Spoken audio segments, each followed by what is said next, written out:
Hello दोस्तों, राधे राधे, जय श्री कृष्णा। आज हम बात करेंगे राधा अष्टमी, श्री राधा रानी के प्राकट्य दिवस का महत्व एवं पूजन विधि। सनातन धर्म में भाद्रपद मास के शुक्ल पक्ष की अष्टमी तिथि को श्री राधा अष्टमी के रूप में मनाया जाता है। शास्त्रों में ये तिथि श्री राधा रानी के प्राकट्य दिवस के रूप में वर्णित है। श्री राधा जी वृषभान महाराज की यज्ञ भूमि से प्रकट हुई थीं। वेदों और पुराणों में उन्हें कृष्ण वल्लभा कहकर स्तुति पूर्वक स्मरण किया जाता है। वे श्री वृंदावन की अधिष्ठात्री, साध्वी, कृष्ण प्रिया एवं भगवान श्री कृष्ण को परम आनंद देने वाली थीं।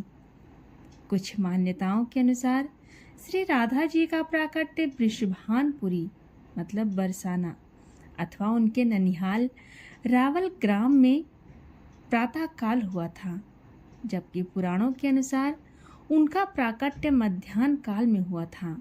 ये अंतर कल्प भेद के कारण मान्य है। राधाष्टमी का महत्व जैसे श्री कृष्ण जन्माष्टमी का महत्व है, वैसे ही राधा अष्टमी भी अत्यंत पुण्यकारी मानी जाती है। मान्यता है कि इस दिन व्रत रखने से समस्त पापों का नाश होता है। विवाहित स्त्रियां संतान सुख एवं अखंड सौभाग्य की प्राप्ति हेतु इस व्रत का पालन करती हैं। पौराणिक मान्यता है कि जो भी भक्त श्री राधा रानी को प्रसन्न कर लेते हैं, उनसे भगवान श्री कृष्ण भी स्वयं प्रसन्न हो जाते हैं। कहा जाता है कि इस व्रत को श्रद्धा पूर्वक करने से माँ लक्ष्मी घर में वास करती हैं और भक्त की सभी मनोकामनाएं पूर्ण होती हैं।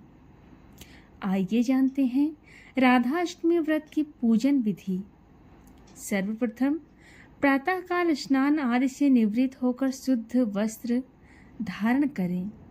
पूजन स्थल पर एक मंडप तैयार कर मध्य में मिट्टी या तांबे का कलश स्थापित करें। कलश के ऊपर तांबे का पात्र रखें और उस पर श्रृंगारित श्री राधा रानी की मूर्ति स्वर्ण की हो तो श्रेष्ठ स्थापित करें। इसके पश्चात श्री राधा जी का षोडशोपचार विधि से पूजन करें। ध्यान रखें कि पूजन का उत्तम समय मध्याह्न काल है। पूजन के बाद व्रत का पालन करें, या तो निर्जल उपवास करें अथवा एक समय भोजन लें। अगले दिन सुहागिन स्त्रियों और ब्राह्मणों को श्राद्ध अनुसार भोजन कराएं एवं उन्हें दक्षिणा दें। आइए जानते हैं राधाष्टमी व्रत कथा। एक बार देवर्षि नारद जी ने भगवान सदाशिव के चरणों में प्रणाम करके प्रश्न किया, हे प्रभु, कृपा करके बताइए कि श्री राधा देवी कौन है? क्या वे लक्ष्मी हैं, सरस्वती हैं या वैष्णवी प्रकृति? उनका स्वरूप, उनका जन्म कैसे हुआ? भगवान से उन्हें उत्तर दिया, हे मुनिवर, कोटि कोटि लक्ष्मियां भी श्री राधा के चरणों की शोभा के समक्ष तुच्छ हैं। उनके रूप, लावण्य और गुणों का वर्णन करना मेरे लिए भी असंभव है। वे स्वयं श्री कृष्ण को मोहित करने वाली रूप माधुरी हैं। तीनों लोकों में कोई भी उनके गुण रूपों का संपूर्ण वर्णन करने में सामर्थ्य नहीं है। नारद जी ने पुनः बोला, हे प्रभु, श्री राधा जी के जन्म का महात्म्य मुझे विस्तार से सुनाइए। उनकी पूजा, स्तुति, ध्यान और व्रत की विधियां भी बताइए। भगवान शिव बोले, वृषभानपुरी बरसाना के राजा वृषभानु अत्यंत उदार धर्मात्मा, शास्त्रज्ञ, सिद्धियों से युक्त, श्री कृष्ण के परम भक्त एवं धन वैभव से संपन्न थे। उनकी पत्नी श्रीमती कीर्तिदा देवी अत्यंत रूपवती, गुणवती, महापतिव्रता एवं लक्ष्मी के समान दिव्य स्वरूप वाली थीं। भाद्रपद शुक्लाष्टमी के मध्याह्न काल में श्री राधा रानी उनके गर्भ से प्रकट हुईं।